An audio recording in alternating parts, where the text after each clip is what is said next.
नमस्कार दोस्तों, आज की बड़ी खबर 1 नवंबर से आधार के नियमों में बड़े बदलाव हो गए हैं। UIDAI यानी भारतीय विशिष्ट पहचान प्राधिकरण ने आधार अपडेट प्रक्रिया को और आसान बना दिया है। अब कई काम बिना किसी केंद्र गए सीधे मोबाइल और इंटरनेट से किए जा सकेंगे। चलिए जानते हैं आज से आधार में क्या क्या बदला है। सबसे पहले बड़ी बात यह है कि अगर आपका मोबाइल नंबर आधार से जुड़ा है और OTP सत्यापन सक्रिय है तो अब नाम, पता, जन्मतिथि या मोबाइल नंबर बदलने के लिए आपको आधार केंद्र जाने की जरूरत नहीं है। UIDAI अब मौजूदा सरकारी डेटा का उपयोग करके आपकी जानकारी को खुद वेरीफाई करके इससे कागजी कार्रवाई काफी कम हो जाएगी और अपडेट जल्दी पूरी होंगे। ज्यादातर लोगों के लिए बायोमेट्रिक अपडेट की लागत 125 रुपए तय की गई है, लेकिन 5 से 7 साल और 15 से 17 साल के बच्चों के लिए पूरी तरह से फ्री रहेगा। अगर आप सिर्फ नाम, पता या मोबाइल नंबर अपडेट कर रहे हैं तो 75 का शुल्क देना होगा। हालांकि अगर आप ये अपडेट बायोमेट्रिक के साथ कराते हैं तो ये भी फ्री होगा। और सबसे खास बात, माई आधार पोर्टल के जरिए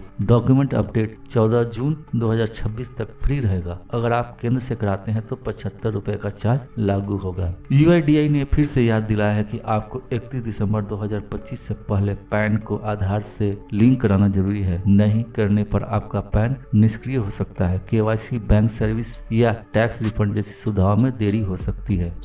लिंक करने या अपडेट ट्रैक करने के लिए आधार से जुड़ा मोबाइल नंबर चालू रखें। जरूरत पड़ने पर बायोमेट्रिक अपडेट कराएं। माई आधार पोर्टल पर जाकर URN अपडेट रिक्वेस्ट नंबर से स्टेटस चेक करें। UIDAI का कहना है कि इन नियमों के बदलाव का उद्देश्य है नागरिकों की पहुंच को आसान बनाना और भौतिक केंद्रों पर निर्भरता के लिए लंबी लाइन लगना बीते जमाने की बात है। UIDAI के नए नियम से अब आपका आधार अपडेट प्रोसेस तेज, आसान और लगभग डिजिटल हो जाएगा। तो अगर आपने अभी तक अपने डॉक्यूमेंट या मोबाइल अपडेट नहीं किए हैं तो माई आधार पोर्टल पर लॉगिन करें और नया बदलाव आजमाएं।